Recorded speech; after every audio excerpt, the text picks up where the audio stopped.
Welcome, everybody, to episode 12 of Generation Jihad. That's right, we're up to the dirty dozen. I'm Tom Joscelyn, and I'm here with my colleague, Bill Roggio. Bill? Hi, everyone.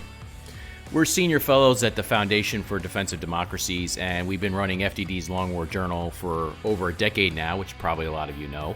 And we, of course, are covering a lot of stories on a week-in, week-out basis, and occasionally we're going to use this podcast, or perhaps more than occasionally, use this podcast to give you a news update on different matters that are going on around the world.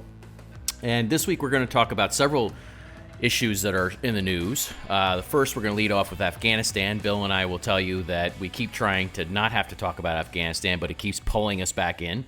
And this week, there was some press reporting that President Trump wants to get out earlier than the withdrawal deal with the Taliban stipulates. And he also, once again, railed against the war effort on Twitter. So we'll talk about some of his comments. We're also going to talk about ISIS and how it continues to fight on. It's still a global network. It's fighting in multiple countries with its center of gravity in Iraq and Syria. We'll go over some statistics on that, some of the new ISIS leaders that have been identified that the U.S. and the U.S.-led coalition are hunting. And we're also going to get into this new speech by an ISIS spokesman known as Abu Hamza al-Qurashi. He came out with another blistering sort of, us against the world diatribe, and we'll get into that. We'll lead off with Afghanistan once again, because we can't get away from it. And Bill, this week there was some press reporting saying, of course, that President Trump, wants perhaps a complete drawdown by the election day 2020, and he certainly wants a quicker drawdown than has been stipulated in the withdrawal agreement between the Taliban and the U.S. And then he took to Twitter and he basically said that, look, the U.S. military is acting like a police force in Afghanistan, and we can always come back if we want to. I wonder if you had any thoughts on the former. I mean, you and I have been hearing now since 2018 that President Trump's patience has run out and he just wants out. Of course, as commander-in-chief, he can just order a complete withdrawal at any time. But it definitely seems to be sort of anxious to show a quicker pace of withdrawal at a minimum before the election day 2020. Yeah, Tom, in Afghanistan, so to quote Al Pacino, and I believe it was Godfather 3. Just when I thought I was out, they pulled me back in. And that is us with not wanting to talk to Afghanistan, but it constantly bubbles to the news. Look, he said to the press the other day, this is a direct quote, "We're there 19 years, and yeah, I think that's enough. We can always go back if we want to." Well, guess what? That deal stipulates that this bad withdrawal deal that the U.S. signed with the Taliban, that once the U.S. is out, it can't go back in. And yeah, well, let's focus on the specific language there, Bill, because you and I have talked about this. I haven't seen any press reporting on this. Have you seen any press reporting on this clause in the deal? I haven't seen any. It's amazing. There has been look, the press reporting on this deal has been horrible to begin with. They call it a peace deal when we all know it's a withdrawal deal. The Trump administration caved in on every item that was insisted on by the Obama administration. Whatever we could say about the Obama administration's handling of the wars in Afghanistan and Iraq, at least they didn't cave on that one. So, yeah. By the way, just two quick exceptions on the press reporting. There was a good report, I think, in the New York Times, Mashid Mashal had a good report that the Taliban has basically had to compromise very little to achieve their central aim in the war, which is to get the U.S. out. Compromise very little on its ideology, and also compromise very little when it comes to al-Qaeda. That basically, he called out the deal for what it is. That it basically the Taliban refused to call al-Qaeda a terrorist outfit, and basically has given us these vague counterterrorism assurances. And Kim Dozier, I think, has done some good reporting too. She accurately reported beforehand that the Taliban wasn't going to renounce al-Qaeda, where some press outlets are reporting their renunciation was coming, or would come, or will come. There's some reporters are trying to parse that language. But of course, no such renunciation has come. But let's focus on, so basically the deal trades the Taliban's counterterrorism assurances, which we've eviscerated numerous times. We're not going to do all that again here, although we're going to come back to it because we can't let go. It basically trades the Taliban's supposed counterterrorism assurances for the U.S. withdrawal and some other concessions made to the Taliban. Now, look, the passage that Bill and I are talking about here, we pulled up the agreement is on the State Department's website. Bill, here's what the actual language says. Now, if the U.S.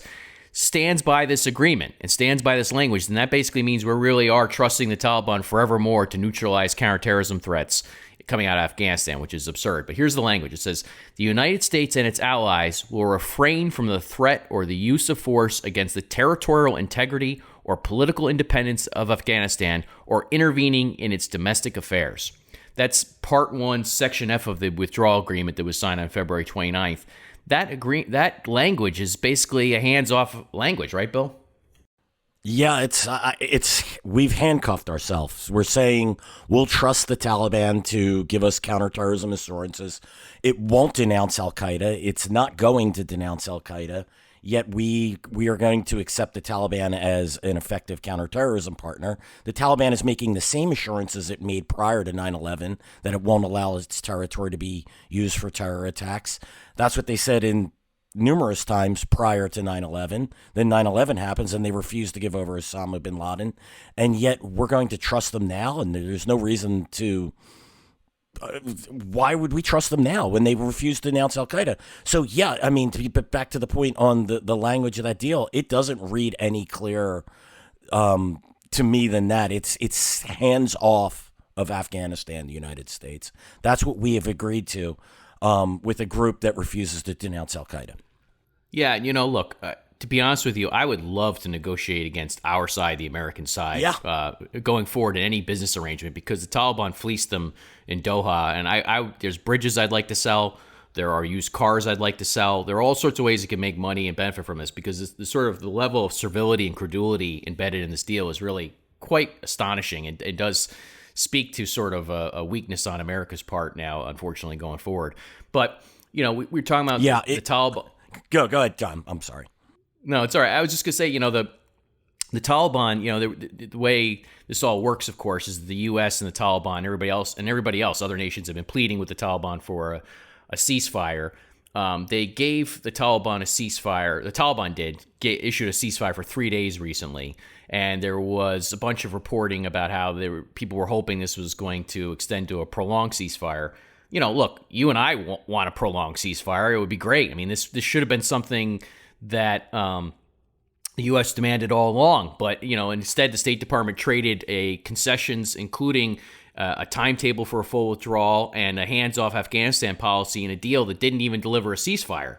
This shows you how weak it is. And, Bill, the ceasefire didn't hold, right? The Taliban did this unilateral ceasefire for 3 days, which they've done before. I know you've documented this. And then they got back at it.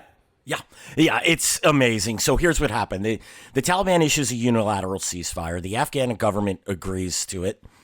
Not agrees to it. They say, yeah, we're on board with this. So it wasn't something worked out between the two. So it's technically, unilateral is the best way to put it. The Taliban said it would stop fighting on its own for 3 days.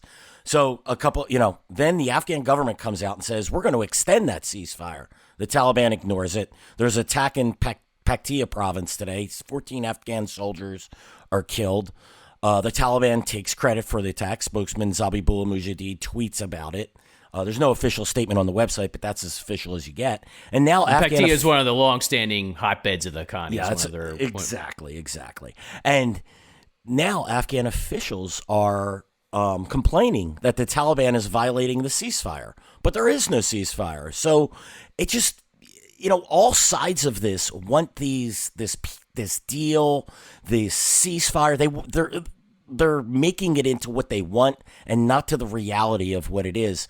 I mean, it pains me to agree with the Taliban time after time when they say we're living up to our end of the deal and we're allowed to attack Afghan forces, et cetera, et cetera. But they're right. I mean, it was a great deal for the Taliban, and you know that when the Taliban continually goes back to cite it to justify its actions. A couple other quick things on this. One, so there was reporting in the New York Times, the Wall Street Journal, and elsewhere that the Pentagon has been drawing up these early withdrawal plans, a quicker pace of withdrawal. You and I heard about that some months ago. The Pentagon's acting like this is sort of new and that this is because President Trump is bringing this up now. But we've heard this for months that President Trump wanted a quicker pace of withdrawal, which again undermines the whole premise of cutting this deal with the Taliban in the first place. If you're going to grant them all sorts of concessions, not deliver anything anywhere close to peace between the Taliban and Afghan government, let alone even, the Taliban extracts all these concessions before they even sit down for one meeting with the Afghan government, and certainly we don't even know if they're ever going to agree to meet in any kind of official capacity. They have all sorts of torturous language they use on this to work around that. But why bother cutting a deal with the Taliban if you're going to get out even earlier than your withdrawal deal says? Why bother even going through all this? What's the psychological urge to absolve the Taliban as and basically portray it as our de facto counterterrorism partner? It's just totally bizarre to me. But anyway, we've seen this reporting on these early withdrawal plans, and I wouldn't be surprised if we're less than 8,600 troops by Election Day. Would you, Bill? I wouldn't be surprised if we're down to several thousand by Election Day. Look, I think this is like the last Obama administration. Afghanistan's moves are purely political and often constrained to domestic politics, not international politics. So he is mercurial. He did something very similar in Syria. And I could see this happen in Afghanistan. Look, he said it time and time again. At some point, I think he's going to do it. And nothing would shock me if this would happen before Election Day. Now the interesting thing here is that you and I are not. Look, I think some of President Trump's criticisms are actually valid. Right? I agree. There's this reporting that he deferred to sort of the enlisted service members or sort of the lower ranks in the military. He would invite them in and talk to these serving officers. Basically the fighters, the service members, and basically went around the generals at times because he didn't trust the generals. That was leveled as a criticism against him in the press because he sort of was snubbing the generals. But come on. The generals have not gotten this right for years. They haven't given a square sort of accounting of what's going on. He's skeptical of what the U.S. military leadership has been telling him. I got to agree with that. Don't you, Bill? We've documented this for years. Absolutely. He should be skeptical. Look, his instincts on when he's being lied to, his criticisms about, being there 19 years and not fighting for victory and acting as more of as a police force than a military. I think he's spot on. It's his reaction to it. Wait a minute. I would say the only thing on the police force thing, I object to the police force thing because that's not really what they're doing. This was basically, it's true the U.S. hasn't fought to win in some time, perhaps ever even. Everything's been sort of conditional in Afghanistan. It's part of the reason why this is all screwed up. But it isn't really a police force. It's just it's a modified sort of, hoping to stand up the Afghan government so that they can continue to fight the insurgency. And the hope all along was, the U.S. has had one foot out the door because we're hoping that the Afghan government would be competent enough to do this. And unfortunately, it doesn't look like they are, and it doesn't look like they will be long term. And we'll see what the fight looks like going ahead. But it's not true to me that it's a police action. There's still, the U.S. has prevented the Taliban from capturing provincial centers. The U.S. Special Operations, Special Forces, and air power has been used to do that. And, a few days before President Trump was elected in 2016, for example, the U.S. killed Farouk al-Qahtani, a senior al-Qaeda leader who was planning attacks against Americans around the world while supporting the Taliban insurgency. To me, that's legitimate sort of counterterrorism actions that go beyond just police force. But I guess there are parts of the critique, or just sort of what he's hinting at, that we've sort of been adrift in Afghanistan. I think that's legitimate. Look, and there's been multiple phases to this war, right? Yeah, sure. And so I'm referring back to the times where U.S. troops are sort of patrolling areas without Afghan forces and things of that nature. Yes, you're correct. Currently now it's more an advisory and counterterrorism mission, although we haven't seen much counterterrorism lately. But yes, your point's well taken. Taliban's got that, Bill. The Taliban's got that for us. We can trust them. President Trump says the Taliban's going to fight the terrorists for us. He said that during one of his early COVID-19 press conferences. I'll be meeting personally with Taliban leaders in the not too distant future, and we'll be very much hoping that they will be doing what they say they're going to be doing. They will be killing terrorists. They will be killing some very bad people. They will keep that fight going. We've killed ISIS fighters by the thousands, and likewise in Afghanistan, but now it's time for somebody else to do that work, and that'll be the Taliban, and it could be surrounding countries. There are many countries that surround Afghanistan that can help. We're 8,000 miles away. I guess that's part of where you and I object, as we made clear on this podcast and in our writings. That's where we object to this. We understand the criticisms of the war effort, for sure. It's been a muddled mess for a long time. But just don't absolve the Taliban on the way out the door. And going back to President Trump's claim that we can just go back in, that may not be so easy for a lot of reasons. Landlocked country, it's difficult to access. Pakistan, who we've relied on for NATO supply lines for years, has, of course, been problematic this entire time. The Trump administration had a get tough on Pakistan policy in 2017. Whoops, abandoned that one. As soon as General McMaster was gone as national security advisor, all of a sudden we sort of snapped back to the sort of, look the other way on what Pakistan's doing. And now you have Zalmay Khalilzad and U.S. military leadership going to Pakistan to kiss the Pakistani military's ass. So basically, this is all a mess. So we get that. But it's not going to be so easy to go back in if there's a counterterrorism threat that emerges that we need to take care of. Yeah, any type of punitive operation or counterterrorism raid. Look, we saw how well that worked out in the 90s, launching cruise missiles into empty tents. And, where's the intelligence coming from? And there's a host of problems. I don't expect Pakistan to be very willing to allow us to cross the borders. Iran certainly won't. And the former Russian republics to the north, Tajikistan, Uzbekistan, and places like that, you're beholden to the Russians in order to get access to them. So, yeah, good luck with that is all I'd have to say. You've constrained yourself politically by having that horrible clause in the withdrawal deal. And then, operationally, you're going to have a difficult time getting any forces. You're going to have to violate someone's airspace in order to make it happen. If you want to make it happen. Again, I know we just said this, but I got to just to emphasize this again, it really is remarkable to me that this clause in the agreement has gotten so little press attention. Yeah. I haven't seen anybody write this up, and I'll read it for our listeners again because I just think you should understand that what this isn't just saying, okay, we're going to get out of Afghanistan, forget it. We're giving up after all this time, and the war effort's muddled. Okay, understand that part. Don't understand the part where we're going to say the U.S. is going to basically just have a hands-off policy going forward, given the horrible history here of terrorism emanating from Afghanistan.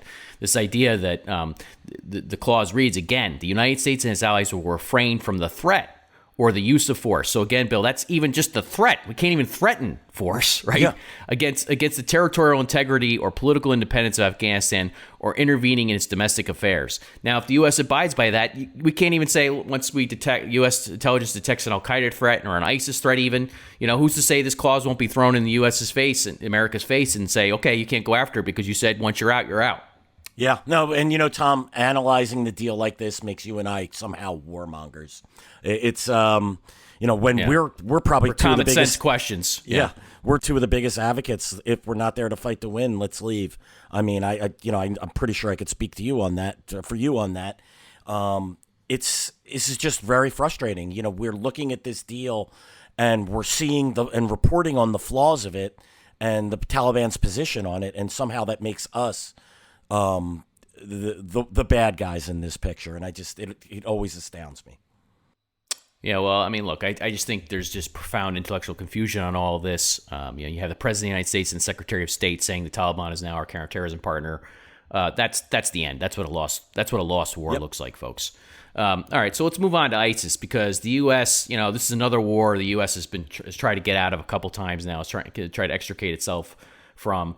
But the U.S. is still hunting senior ISIS leaders in Iraq, Syria, and elsewhere, and the U.S. partners are as well. And Bill, you wrote up this week at the Long War Journal this airstrike that reportedly occurred in eastern Syria that killed Haji Tazir. Maybe talk a little bit about him and his background. He's somebody we tracked at Long War Journal. There's some guys that we know about in leadership ranks and we report on. Other guys pop up we don't know anything about. We know a little bit about him. Why don't you talk about him? Yeah, we know a little bit. He's a known quantity. He was a leader within al-Qaeda in Iraq before the split between al-Qaeda and the Islamic State. The U.S. last August, he was one of 3 that were listed by the Rewards for Justice program, up to a $5 million reward. He was in that designation, he was described as the deputy emir of manufacturing in Syria. And in that role, he oversaw the research department for the Islamic State's chemical and biological weapons efforts in Syria. The Iraqi Counterterrorism Service, which claimed to have passed the intelligence to Operation Inherent Resolve, which is the coalition to defeat the Islamic State in Iraq and Syria, they described him as a leader of the External Operations Network, which is the network that's used to conduct attacks outside of Iraq and Syria. So his death hasn't been confirmed. That Iraq's counterterrorism service said he was killed several days ago. The report came out, but the Operation Inherent Resolve and the Islamic State have not commented on reports of his death. But look, this is an individual that we talk about the longevity of these groups and its leaders and fighters and commanders. This is a guy that's been in the game for over 20 years now. If it's true that he's taken out, he's an important individual to take out. The Reward for Justice program does not issue a $5 million reward for information leading to his capture and prosecution lightly. So he certainly is an individual that was high on the list. But there's numerous guys like that, like as you mentioned, and we discussed on the drone episode and others. There's guys we know, and then there's guys we don't, and he's one of the knowns, and it's a good kill if so. But the odds are there's probably 3 guys ready to step in his shoes. Yeah, and I was interested in the part where the U.S. government identifies him as overseeing the ISIS's chemical and biological weapons efforts in Syria. Now, to date, I think correct me if I'm wrong, but the ISIS chemical weapons efforts seem to be pretty crude, right? I mean, it's sort of like mustard gas or chlorine really type weapons, I think. The chlorine is modified. I haven't, they've used sort of chlorine bombs going back to the al-Qaeda and Iraq days. There was some discussion even in the bin Laden files and in correspondence back and forth with al-Qaeda senior leadership over the use of these weapons in Iraq because of public perceptions then. I haven't seen any evidence that they've advanced beyond sort of the crudest forms of these weapons, but that doesn't mean that they haven't. I just haven't seen any evidence of it. Yeah, that's correct. We just haven't seen it. I mean, but I never put anything past these groups. The fact that they're trying is obviously dangerous enough. I mean, look at how they've adapted technology like commercial, drones and things of that nature. The innovations with IEDs. So anytime, yes, you're correct. We haven't seen anything. And by the way, those chemical weapons attack, both myself and Bill Ardolino, we embedded with U.S. military groups, U.S. military training teams and police training teams in Fallujah area where some of these guys that we knew got hit with these attacks, these chemical weapon attacks. They would take chlorine gas, and the chlorine was usually used in water treatment, and they detonate like a truck packed with the chlorine in the middle of civilians. Usually they went after the groups like the Awakening. So this and people were killed and maimed by this. It burns your lungs. So fortunately, none of the U.S. soldiers were severely impacted by this. But this is something that we've directly seen, and it's something that can't be discounted. Yeah, and we've documented too, and the U.S. government has documented how some of the chemical weapons efforts on the chlorine side and other things were basically inherited from Saddam Hussein's regime. That some of the personnel within ISIS that were actually running these programs for ISIS came from Saddam Hussein's regime. Were doing that for Saddam back in the days. It's one of those interesting areas where ISIS basically inherited part of the totalitarian infrastructure of Saddam's regime for its own purposes.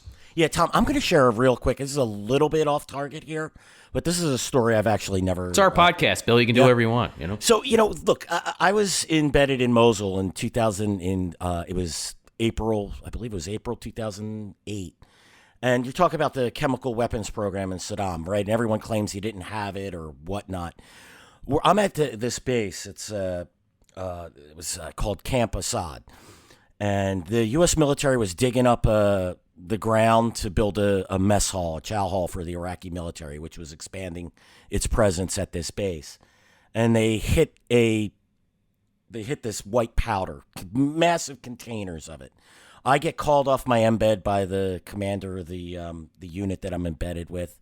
he says, hey, you got to check this out. I go, all right, let me, so I go over, and it's potassium cyanide, which is a precursor to, I can't remember which poison gas. It just escapes me at the moment, but but someone will know. It's probably cyanide.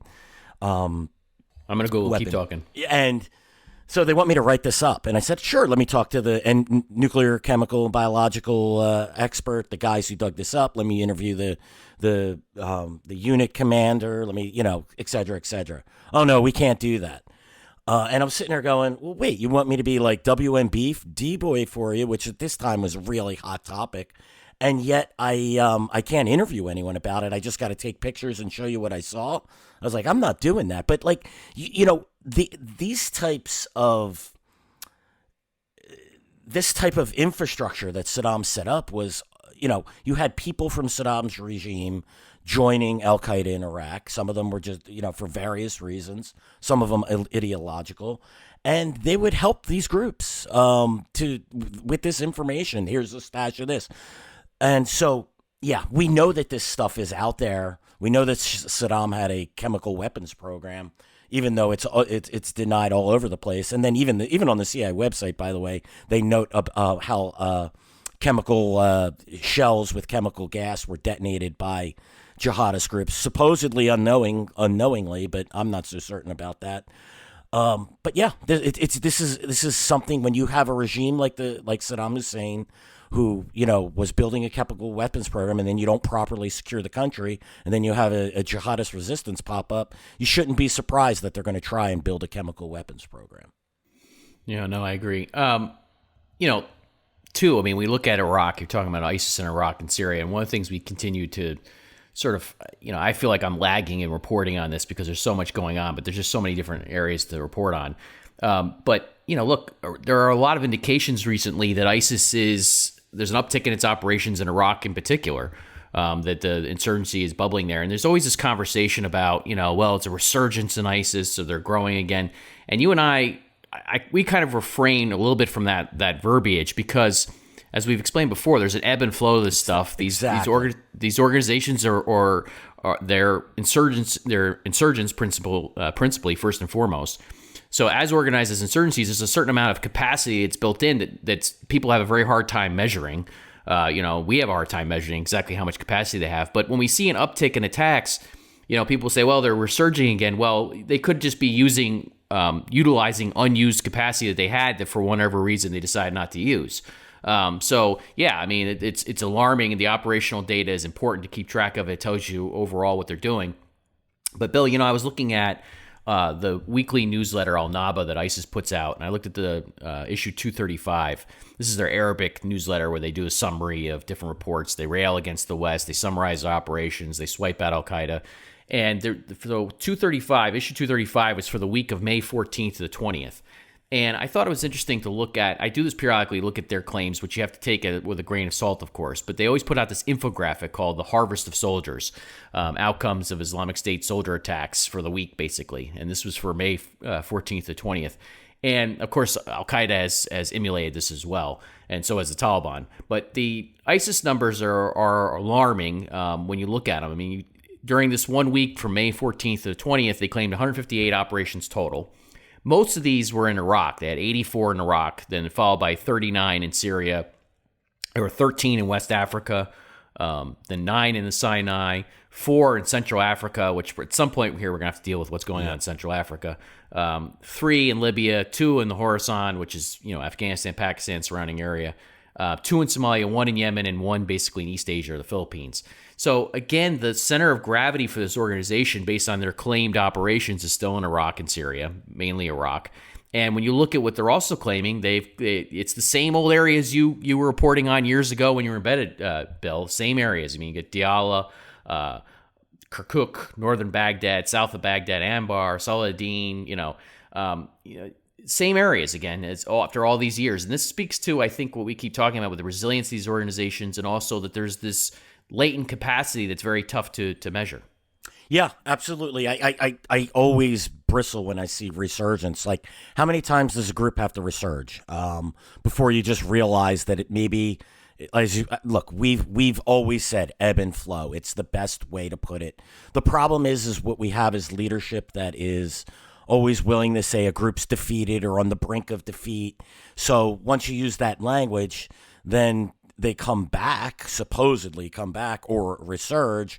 That's how you get this sort of dynamic where people get shocked that the Islamic State is suddenly back. What we always argue is it hasn't gone away. It hasn't been defeated. I mean, look, how many times did President Trump declare the Islamic State defeated? He said it in April 2018, and then he said it again in, I believe it was December of 2019, where he said they were fully defeated. But we're not looking at a defeated group. You know, I'm looking at the attack data that you provided on this, and you're right. This is the same tempo that the group has had over. I mean, assuming that it's true. During the length of the Iraqi insurgency. I mean, you know, yes, sometimes the attacks were more in Anbar and more in Baghdad or more, but like you said, same areas, same places. That's not the evidence of a resurgent group. It's evidence of a group that maintains a persistent presence in these areas and that is able to turn it on and turn it off, or sometimes maybe forced to turn it off at times. But it doesn't mean it's dead. It doesn't mean they're resurging. It means they have a persistent presence. And you know what's going to be maddening is in the future when Al-Qaeda decides to start advertising its presence in Afghanistan again, we're going to see all these reports saying Al-Qaeda's back in Afghanistan, and you and I are going to be left saying, no, they never left. You know, you people just haven't been paying attention, you know? Tom, I actually think I wrote an article probably about 8 years ago using that same language.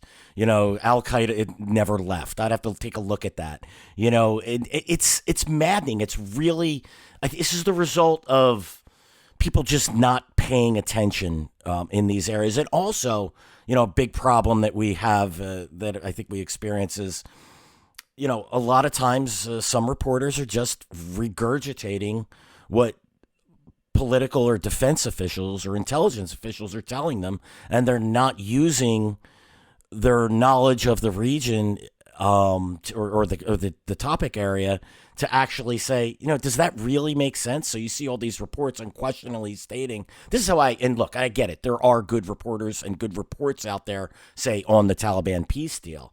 But, you know, there's also... Withdraw deal. Yeah, you're right. God, I fall in that trap every time.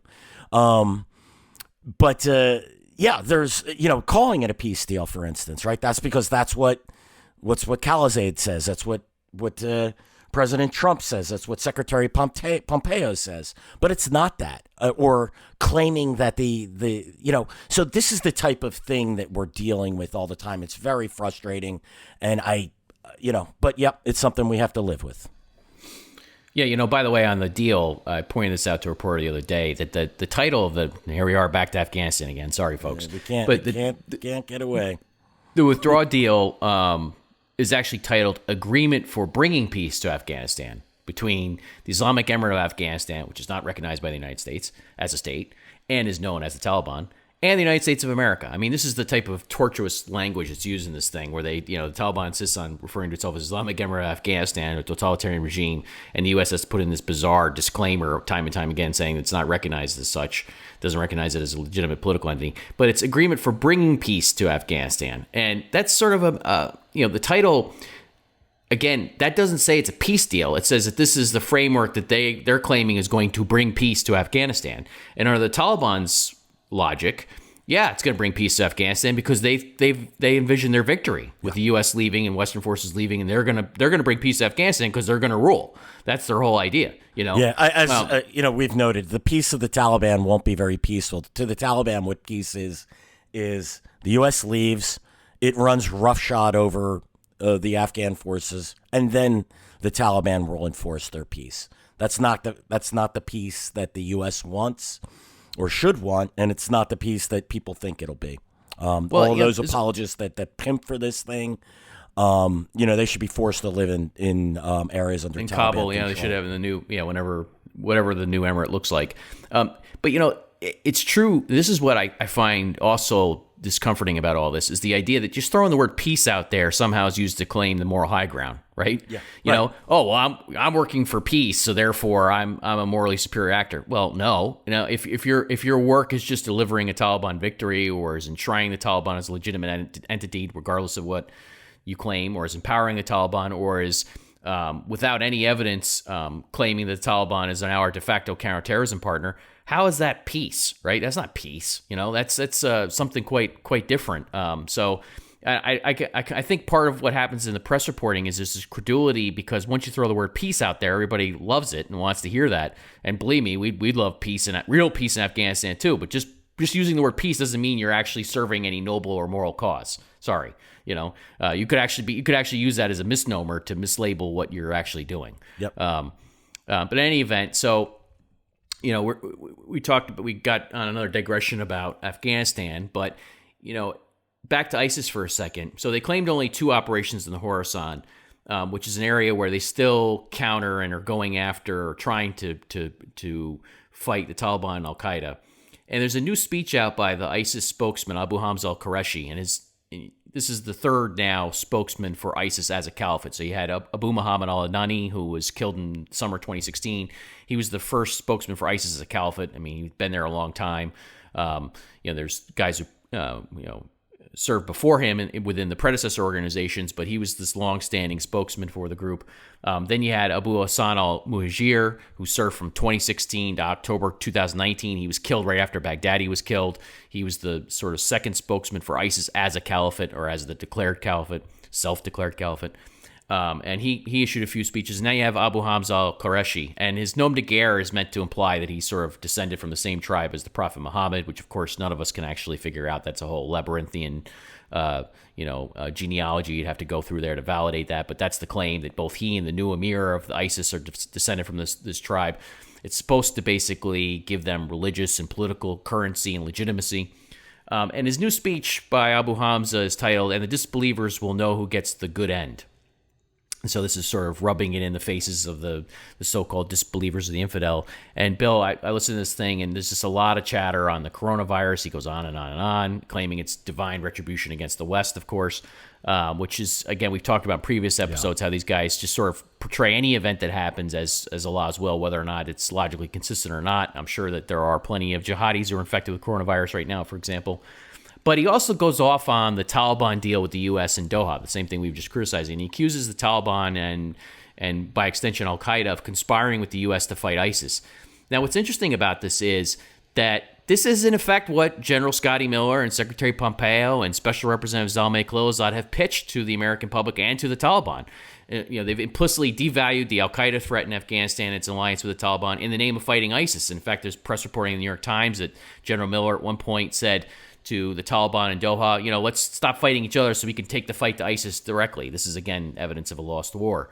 And here you have ISIS, you know, going after, and sort of there's a note of truth to this, even though the Taliban would deny it. There's a note of truth to this, that basically that's the sort of the assumption underlying this withdrawal agreement that was signed, right, Bill? Yeah, that's right. And you know what's also funny about this is, so the Taliban accuses the United States and the Afghan government of creating and supporting the Islamic State Khorasan province. There were allegations of flying in fighters and supplies and arms and stuff at one point in Nangarhar. I mean, the Taliban goes off on that. I mean, there's some weird stuff behind the scenes, right, where we think that, you know, the U.S. has at least stood down and allowed the Taliban to go fight ISIS in eastern Afghanistan at times. The U.S. military document was trying to take credit for the Taliban delivering decisive blows against ISIS in northern Afghanistan at one point in time, or right? Man, there was sort of some evidence along those lines. I mean, it Joscelyn province, the Islamic State the Taliban goes into Joscelyn province in this one district that the Islamic State controlled, and it was enforcing its brand of harsh Sharia or Islamic law. The the Afghan government was powerless to do anything about it. And then the Taliban finally musters thousands of troops, crushes the Islamic State, and then the Afghan government evacuates about 200 Islamic State fighters, and then the U.S. military calls it a counterterrorism success. That's how it works there. Yeah, and just to reiterate why we find this so noxious is that, the U.S. went into Afghanistan because of this alliance between the Taliban and al-Qaeda. The Taliban Mullah Omar refused to give up Osama bin Laden. Yeah, you had some Taliban officials in the foreign ministry who claimed that, they were willing to try bin Laden or something like that, but their claims were all nonsense. I mean, quite frankly, folks, they were bullshit. Mullah Omar was very clear in saying, we're not turning him over, and this is a matter of Islam's prestige, and, basically the U.S. can go pound sand. But Mullah Omar said that before 9/11. He said it after 9/11. He clearly was standing by his man, and this is something that the Taliban has on occasion celebrated, this alliance.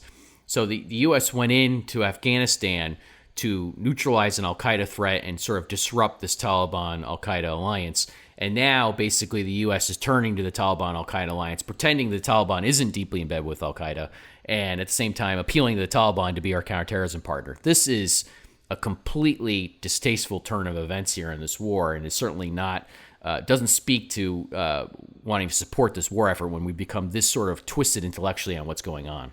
Yeah, it's indicative. This is how you know you lost, when you have to grovel to the Taliban that is allied with the terrorist group that attacked you on 9/11 and you grovel to them to take the fight to the Islamic State, which the Taliban's going to do anyway because it hates the Islamic State. It hates the Islamic State for the Islamic State challenges its Islamic monopoly. State. Yeah, the Islamic State declares itself as the caliphate, and the Taliban's Islamic Emirate of Afghanistan in the ISIS scheme is invalid because for ISIS, they're the caliphate. The Taliban is not part of the caliphate, their caliphate. It's sort of a part of a rival would-be or imagined caliphate. And so therefore, as long as the Taliban and its emir don't genuflect to ISIS's supposed caliph, then this is sort of invalid and religiously illegitimate. That's sort of why they're coming from. Now, there is another problem with this claim that we're going to have the Taliban fight ISIS and al-Qaeda for us, when there's no evidence that they're fighting al-Qaeda, of course. But the part of the problem is that a lot of the ISIS commanders are former Taliban commanders, right? In Afghanistan and Pakistan. So you have a lot of guys who basically defected because they were upset with the chain of command. They want power for themselves or sort of local incentives, whatever it may be. But basically shows that a lot of these ISIS commanders are not really all that different from their former Taliban brethren, because they were formerly part of the Taliban, either the Afghan Taliban or the Pakistani Taliban. Yeah, that's correct. And at times I think what we see is there might be cooperation there between the two, or there might be the turning of heads when one operates in the other's area. So, who's to say that, there couldn't be some type of rapprochement? I think it's unlikely given the animosity between the groups, but I do find it strange that the Islamic State is able to persist for so long in Afghanistan, given the Taliban's natural strengths. It's a much larger, better organized, better supported, better funded, better trained group than the Islamic State, and yet the Islamic State persists. Yeah, I mean, I think that the Taliban, one way to look at it right now in Afghanistan, the Taliban and its al-Qaeda allies are the more robust insurgency. They run a more robust insurgency, whereas right now ISIS is functioning much more like a terrorist organization. Exactly. And if you had a sort of a sliding scale, sort of trending upward, a terrorist organization is a lesser entity than an insurgency organization. This is part of what's become confused in the American rhetoric too, an understanding of this. If you're a full-blown insurgency that's challenging government authority throughout a country, that's a far greater threat than a terrorist organization that can go into a hospital in Kabul and shoot up a bunch of newborns and mothers, right? I mean, as hideous as that latter operation is, it's a pretty easy to execute. I mean, newborns and their mothers aren't going to have a lot of security. But if you're threatening to overthrow a state and to take control of the state throughout the country, that's a much bigger endeavor, a much bigger effort, and requires a lot more resources. So that's the scale between them. But you could see in this speech by Abu Hamza al-Qurashi that ISIS is going to continue to attack the Taliban al-Qaeda alliance ideologically, using their rhetoric to go after them. They've done this in al-Naba. They've done this now in this speech, pressing the claim to go after them. And I think the Taliban is a little bit sensitive to the ideological charge against this, because I think you watched The Real Men 4, right? The new Taliban production that came out, right? Which is they're celebrating Jalal and Haqqani and then also these political figures within the Taliban's political office in Doha. And a lot of the scenes that I saw, or some of the scenes I saw, were Taliban fighters basically saying, I trust, the Taliban political leadership, they're leading us to victory, and I trust what they're doing, what they're saying.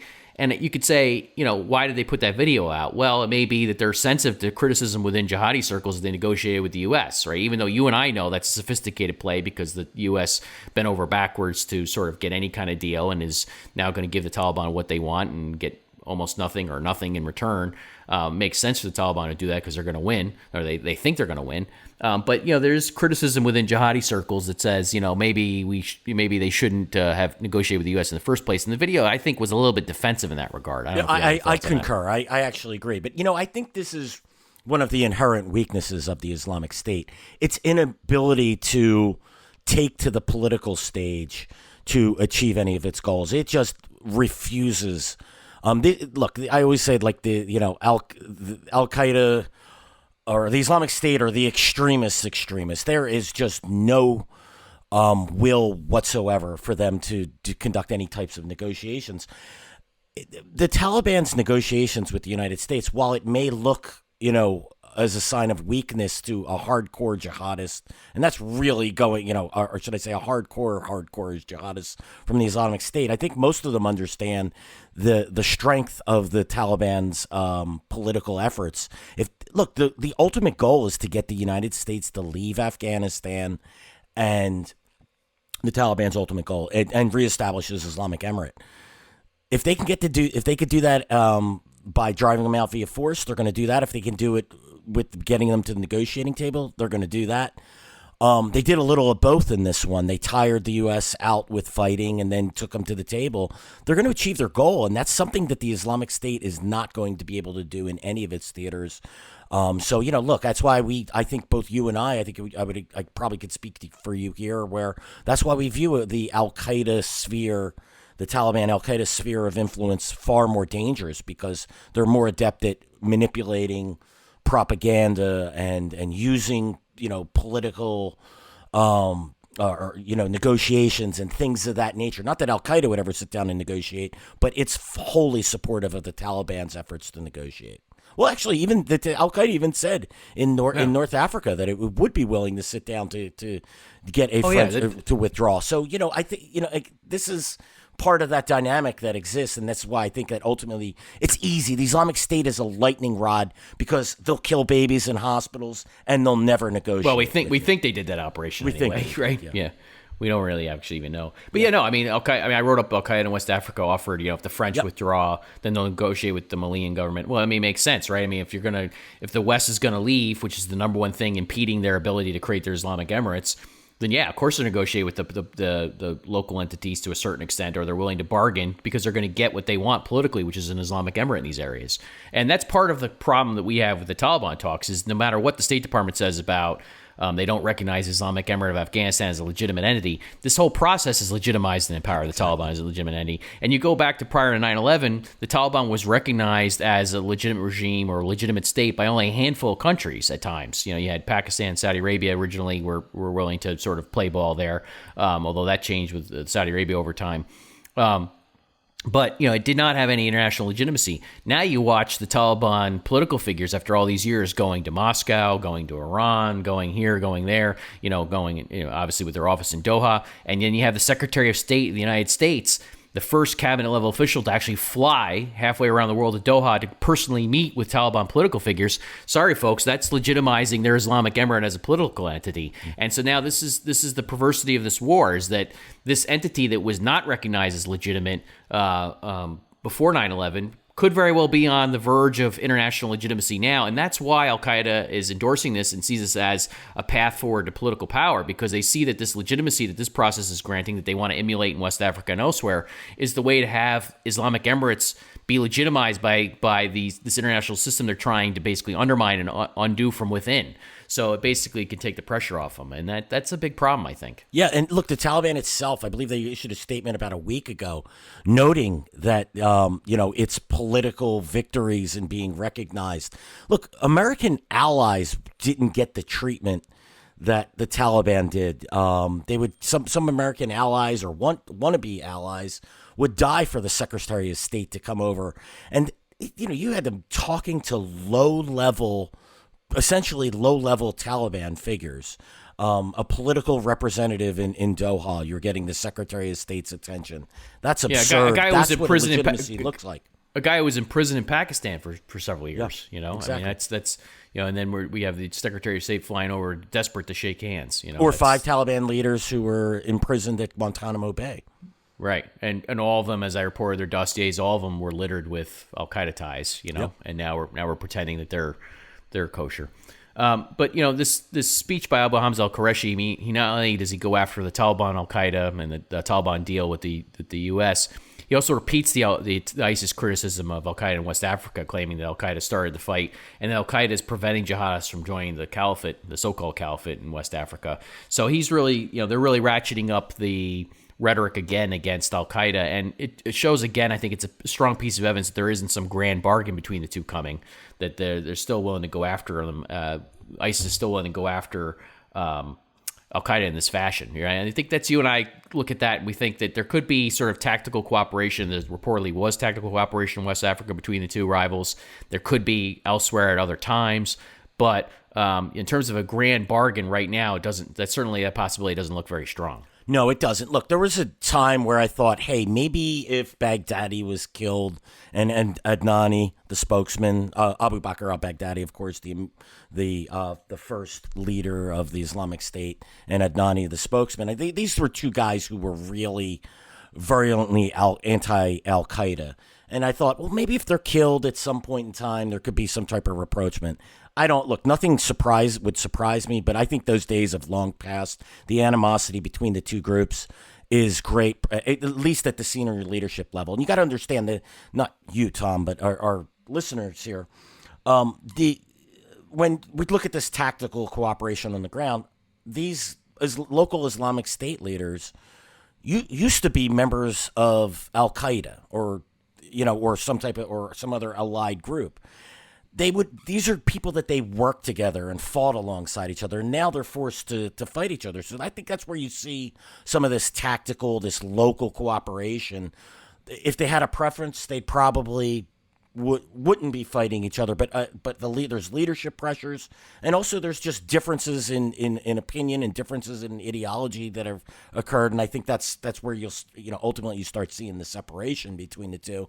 But we shouldn't be surprised if Taliban leaders are working with local Islamic State leaders, or Islamic State West Africa leaders are working with JNIM leaders, which is Al-Qaeda's local branch in West Africa, because they used to be partners. They used to fight alongside each other. So we should expect some type of cooperation or tolerance at the local level. Yeah, and the other thing is, we've said before, we're going to come back to this. We'll do a longer episode just on the ISIS-Al-Qaeda rivalry, sort of, I think, setting the record straight on some of that. I did a long chapter on this topic for the book that I co-wrote with David Gartenstein-Ross, who was kind enough to be our first guest on this podcast. I did a big deep dive on it, and we can sort of pilfer that a little bit for our episode, explaining where all the differences are in the different theaters and how this all evolved. It's an interesting story, I think, and there's some details there that I think are very important that are also sometimes misreported. But I think we could turn to one other ISIS leader who the U.S. is now hunting, and they've identified publicly. And whereas we know something about the earlier figures we discussed, this is a guy who popped up, and I hadn't seen his name before, hadn't seen his role before. This is a guy the U.S. just offered a reward of up to $3 million for information on Muhammad Qadir Musa Ramadan, otherwise known as Abu Bakr al-Gharib. This is another guy we knew very little about until the U.S. publicly identified him. Bill, had you heard of this guy? I hadn't heard of this guy. He was a ghost, that's for sure. Yeah, he was according to the U.S., he was born in Jordan, which is interesting given the whole history of Jordanians within ISIS leadership and its predecessor organizations, including going back to Zarqawi's days.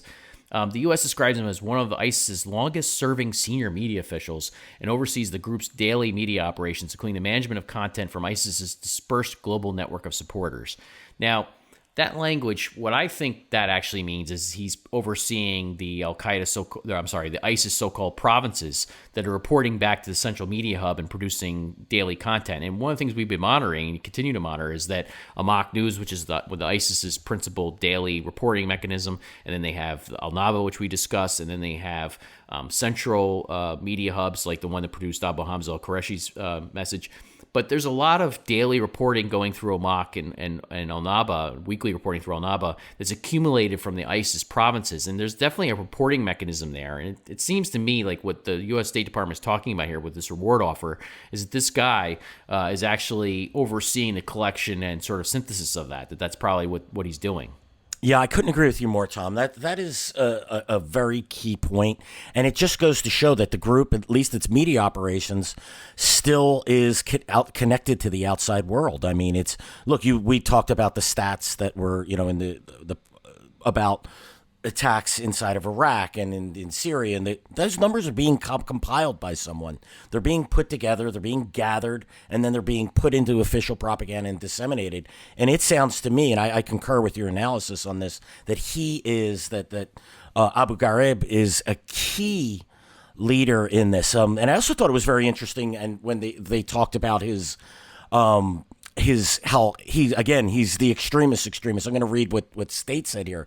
It said, underscoring his violent extremism, he led an effort to cleanse ISIS of moderate opinions, imprisoning members of ISIS's propaganda teams who did not meet his extreme interpretation of Islam. So a figure like this who's gathering all the information from the provinces, he's also serving as basically the thought police for the Islamic State's propaganda. And this makes him a very key figure, particularly if he's has the capacity, has the ability to get people imprisoned on the media teams. I mean, this guy sounds like a real nasty individual. It's always a perverse pleasure when we learn about the existence of one of these guys. Yeah, I read that same language in the reward offer, and I wondered what role he's played in this controversy within ISIS. They had this delegated committee, which is this very important advisory body and policy body that supposedly sits underneath the overall emir of the faithful for ISIS and advises them and carries out his policies. This delegated committee got into a big problem here where basically at one point they were issuing fatwas that were, even within the ISIS world, were ultra radical. So this was sort of not just the radicals or the ultra radicals, but it's even a step beyond that, where basically you had members within ISIS who were reportedly even accusing Abu Bakr al-Baghdadi of being an infidel, because he wasn't declaring all other Muslims to be infidel who didn't follow their ways, as infidels. So it became this chain kufr, it basically became known as. And I was wondering if he was involved in this kerfuffle here over the delegated committee, or what role he plays, because this sounds like he's still serving in that capacity as a senior guy in the media operation. And I'm wondering, what role he played in all this infighting that occurred within ISIS. I mean, it was one of those stories where, again, it got to seem bizarre to an American or to anybody living in a Western country with sort of, our sort of more liberal values. But the idea that you have an ultra radical wing of the ISIS has always been, at the same time, alarming, but also kind of funny. Yeah, I mean, I'm sitting here smiling and suppressing a chuckle as we're talking about this. And, this is what I was talking about earlier when I was saying the extremist. He's one of these guys, and he's very likely one of these guys who hates the fact that Islamic State West Africa can cooperate with Al-Qaeda's local branch there at a tactical level. I'm sure he's part of what I was discussing earlier, the pressures for these guys not to do this. He does not want, he's the type of individual that doesn't want to see cooperation. They view, their worldview is so narrow and so extreme, and if you're not following it to the letter, there's, you're committing a sin against the law. That's how they look at it. I mean, these kind of individuals are from the perspective, our perspective, they're great for the Islamic State, because they're the type of individuals that tear these groups apart by, again, calling Abu Bakr al-Baghdadi an extremist and declaring takfir against him. That's just incredible. And the more of them, please. The chain takfir was always fascinating. Yeah. I mean, this is the idea that if, basically if you you could be declared an infidel if you don't declare certain Muslims to be infidels. Right. So just by virtue of you not expressing your ultra radical ideology or agreeing with this sort of takfir status of other Muslims, you yourself become an infidel. I mean, it's really crazy. I mean, but listen. I mean, there's a certain amount of irrationality built into all this, with this belief system. But the more that this could create problems for them, the better. I don't know what the current status of all that is, to be frank. It sort of bubbled up a couple years ago, and it sort of has been quiet since then. But that language in this reward offer for this guy seemed to imply that maybe he's been involved in all that stuff, and we're going to keep an eye on that to look out for some more. I think we can leave it there for this week. What do you think, Bill? I think that's a good roundup of the news. Thank you, listeners, for tuning in again to this week's episode of Generation Jihad. Please do subscribe to the show. As a reminder, you can find us on Apple Podcasts, Spotify, YouTube, or anywhere else you listen to your shows, and we'll see you again next week.